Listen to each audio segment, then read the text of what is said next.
3 লাখ টাকা সুপারি তৃণমূল নেতা খুনে, কাটারি দিয়ে নৃশংসভাবে খুন, জমি কেনাবেচা নিয়ে গণ্ডগোলে চাঞ্চল্যকর তথ্য কোন্নগর কানাইপুর হত্যাকাণ্ডের ঘটনায়। উত্তর 24 পরগনার বারাসত এবং শাসনের ভাড়াটে খুনি কাজে লাগানো হয়। কানাইপুরেরই বিশ্বনাথ দাস হরপে বিশা 3 লাখ টাকা দিয়ে ভাড়া করে শাসনের বিশ্বজিৎ প্রামাণিক এবং বারাসতের দীপক মণ্ডলকে। ঘটনার দুদিন আগে তারা বিশার বাড়িতে আসে, এলাকা রেইকিও করে।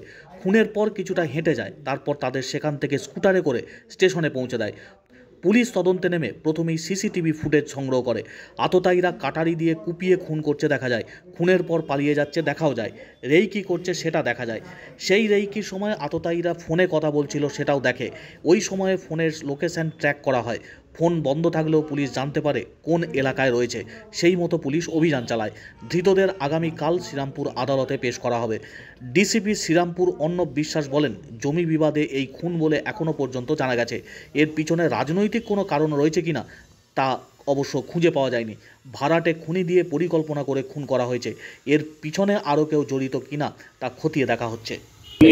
এখানে যেগুলো জমি আছে কোম্পানির জমি বা এলাকার বাইরে আউটস্কার্টে, সেগুলো প্লটিং করে বিক্রি করা হয়। তো সেইগুলোই যারা যারা এর মধ্যে ইনভলভ আছে সেগুলোর মধ্যে কিছু ঘটে থাকতে পারবে, আমরা এইটুকু আপাতত পেয়েছি। যাদেরকে আপনারা ধরেছেন যারা খুন করেছে তারা কি এ রাজ্যে না ভিন রাজ্য থেকে? না, এখানকারই লোক। একজনের শাসন এলাকায় বাড়ি, সেখানেই বর্ন অ্যান্ড বট আপ, আর একজনের বারাসাত এলাকায় বাড়ি। এই নাম তাদের একজনের নাম হচ্ছে গিয়ে আপনার বিশ্বজিৎ প্রামাণিক, তার বাড়ি হচ্ছে গিয়ে আপনার শাসন এলাকায়। আর একজনের দীপক মণ্ডল, তার বাড়ি হচ্ছে গিয়ে বারাসাত এলাকায়। ডানকুনির এলাকাতে বিল্ডিংয়ের পাশে জমি রয়েছে, স্থানীয় সূত্রে জানা যাচ্ছে সেই জমি নিয়ে বিবাদ। না, ওইসব কিছু আমরা পাই না। ওই শাসন দীপকের বাড়ি হচ্ছে গিয়ে আপনার বারাসাত এলাকায়, আর যে বিশ্বজিৎ তার বাড়ি হচ্ছে গিয়ে শাসন এলাকায়। গত বুধবার 30 তারিখ সন্ধ্যে 7:30টার সময় আমাদের কানাইপুর গ্রাম পঞ্চায়েতের মেম্বার শ্রী পিন্টু চক্রবর্তী, উনি ওনার যে গ্যাস গোডাউন, উনি একটা ইন্ডিয়ানের গ্যাসের ডিলারশিপ আছে, সেখান থেকে বাড়ি ফিরছিলেন। তো সেই সময় যখন বাইকে ওঠেন, সেখানে দুজন অজ্ঞাত পরিচয় সেই সময় ছিল, এসে ওনাকে পেছনে শার্প কাটিং উইপন দিয়ে আঘাত করে এবং ওইখান থেকে পালিয়ে যায়। উনি গুরুতর আঘাত প্রাপ্ত হন ওখানে।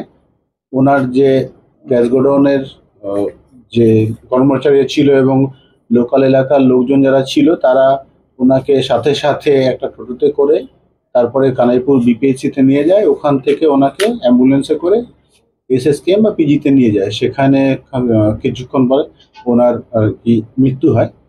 তো ঘটনার যে তদন্ত, সেইটা আমরা পরবর্তীকালে সিসিটিভি ফুটেজ এবং ম্যানুয়াল সোর্স এবং এলাকা থেকে খবর নিয়ে আপাতত দুজন যারা অ্যাসল্ট করেছিল এবং সিসিটিভির সাথে তাদের মুখ একদম মিলে গেছে, বাকি সমস্ত মিলে গেছে, সেই দুজনকে আমরা বারাসাত এলাকা শাসন থানায় একজনের বাড়ি আর আরেকজনের বাড়ি হচ্ছে গিয়ে বারাসাত থানা এলাকায়, তাদের দুজনকে অ্যারেস্ট করেছি, যারা অ্যাকচুয়াল কালপিট, যারা ঘটনাটা ঘটিয়েছে।